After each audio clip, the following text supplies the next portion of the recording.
अस्सलाम वालेकुम class, good morning. आज हम लैंग्वेज प्रोसेस पढ़ेंगे। पिछली क्लास में हम advantages of high level languages कर चुके। अब हमने लैंग्वेज प्रोसेसर पढ़ना है कि लैंग्वेज प्रोसेसर क्या है, इसको किस तरीके से आगे पसू करना है। तो language processor is also known as language translator. इसको हम दूसरे लफ्ज़ों में लैंग्वेज ट्रांसलेटर भी करते हैं। As you know, computer programs are written in high level language but the computer understands only the machine language. आपको जैसे कि पता है कि कंप्यूटर प्रोग्राम्स जो हैं वो हाई लेवल लैंग्वेज में लिखे जाते हैं, लेकिन कंप्यूटर कौन सी लैंग्वेज अंडरस्टैंड करता है, वो है machine language. This a translator software is use to convert the high level language codes into machine language codes. इसलिए हमें ट्रांसलेटर सॉफ्टवेयर रिक्वायर्ड होता है जो क्या करता है, हाई लेवल लैंग्वेज कोड्स को मशीन लैंग्वेज कोड्स में चेंज कर देता है। When a program is fed into the computer, जब कंप्यूटर में प्रोग्राम फीड किया जाता है या लिखा जाता है, तो लैंग्वेज ट्रांसलेटर ऑटोमेटिकली उसको कन्वर्ट कर देता है into machine language and checks the syntax for error. और उसके बाद कन्वर्ट करने के बाद उसको चेक करता है कि जो उसमें लिखे गए जुमले हैं या जो लिखी हुई इंस्ट्रक्शंस हैं, जुमले नहीं, लिखी हुई जो इंस्ट्रक्शंस हैं उसको सिंटैक्स कहते हैं, उसको चेक करता है कि उसमें कोई गलती तो नहीं है। There are 3 types of language translator, और इस तरीके से 3 किस्म के लैंग्वेज ट्रांसलेटर होते हैं। ठीक है, अब वो क्या क्या हैं? वो है असेंबलर, इंटरप्रेटर और compiler.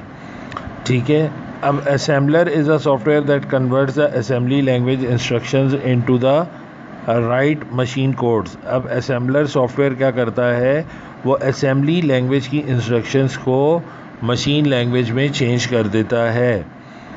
Assembler works with assembly language only. Assembler translator works with assembly language, यानी असेंबली लैंग्वेज में जो आप प्रोग्राम यूज़ करते हैं उसके लिए हमें ट्रांसलेटर सॉफ्टवेयर लैंग्वेज का कौन सा चाहिए? असेंबलर वाला, जो असेंबली लैंग्वेज को अंडरस्टैंड करता है। ठीक है, इंटरप्रेटर क्या है? An interpreter is a software that converts the high level program codes into machine language. It translate the high level program line by line. ये क्या करता है? एक एक लाइन को ट्रांसलेट करता है। A line is translated, executed and then it moves to the next line. ये एक लाइन को पढ़ता है, उसको ट्रांसलेट करता है और फिर उसको चलाता है और फिर अगली लाइन पे मूव करता है।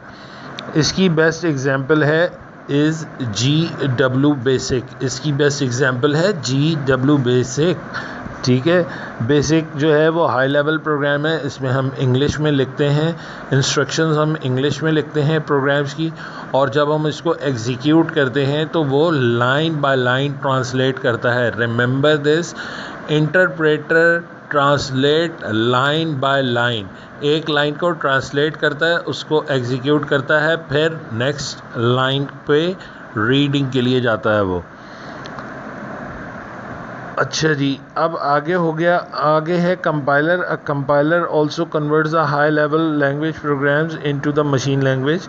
कंपाइलर एक दूसरा लैंग्वेज ट्रांसलेटर है और ये हाई लेवल लैंग्वेज प्रोग्राम्स को मशीन लैंग्वेज प्रोग्राम्स में कन्वर्ट करता है। A complete high level language program into machine code in one go. ये क्या करता है? ये आप पूरा इंस्ट्रक्शन, प्रोग्राम का इंस्ट्रक्शन जब आप लिख के कंप्लीट कर लेते हैं तो उस पूरे प्रोग्राम को क्या करता है? ये कंपाइल करता है। कंपाइल करने के बाद एक एग्जीक्यूटेबल फाइल बना देता है जिसको आप किसी भी मशीन में चला सकते हैं। तो जो आप कंपाइल करते हैं उसमें आप दोबारा एडिट नहीं कर सकते।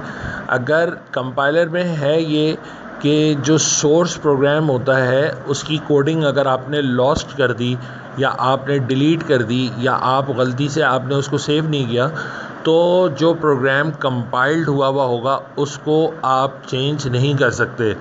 ठीक है, ये इसमें होता है। ठीक हो गया? तो कंपाइलर में एग्जाम्पल हम दे सकते हैं C++।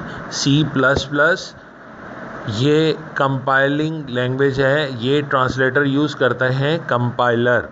ठीक है, कोबॉल में भी कंपाइलर इस्तेमाल होता है। GW बेसिक में अपना प्रोग्राम बनता है, उसी में सेव होता है, उसी में लोड होता है और उसी में रन होता है। ठीक है, वो ट्रांसलेटर यूज़ करता है interpreter. Assembly language assembler translator use करती है। अब नीचे कंपैरिजन लिखा हुआ है, तो इसके अंदर क्या है, written for a particular hardware. Assembler जो है किसी पर्टिकुलर हार्डवेयर के लिए रिटन किया जाता है, लिखा जाता है। Compiler written for a particular language. Compiler जो है वो एक पर्टिकुलर लैंग्वेज के लिए लिखी जाती है। और इंटरप्रेटर भी क्या है, एक पर्टिकुलर लैंग्वेज में लिखी जाती है। इंटरप्रेटर का जो प्रोग्राम होता है वो उसकी पर्टिकुलर लैंग्वेज में होता है, कंपाइलर का जो प्रोग्राम होता है वो उसकी पर्टिकुलर लैंग्वेज का होता है, लेकिन असेंबलर के लिए पर्टिकुलर हार्डवेयर के लिए लिखा जाता है। Convert assembly language into machine language, फिर convert high level language into machine language, converts high level language into some form of intermediate language, किसी एक हद तक वो किसी इंटरमीडिएट लैंग्वेज में ट्रांसलेट करता है। Translate the entire programme before running. Assembler जो होता है वो भी ट्रांसलेट करता है पूरे प्रोग्राम को चलाने से पहले। कंपाइलर भी क्या करता है, ट्रांसलेट करता है इंटायर प्रोग्राम को चलाने से पहले, यानी रन करने से पहले। Translate the programme line by line until the completed और एरर इज फाउंड।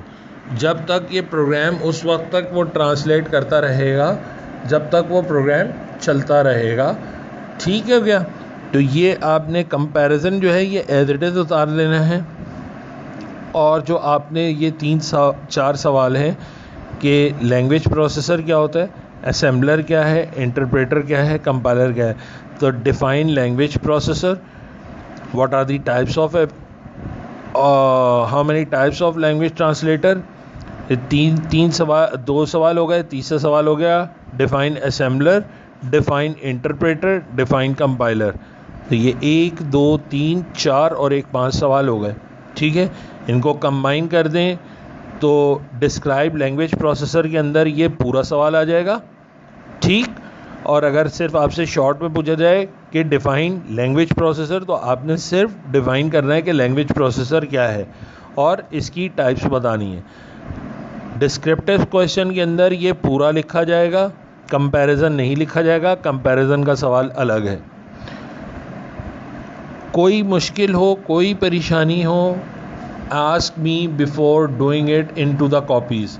गलत काम कॉपी में नहीं कीजिएगा, एग्ज़ाम्स में परेशानी फिर आपको होगी। ठीक हो गया? Thank you class.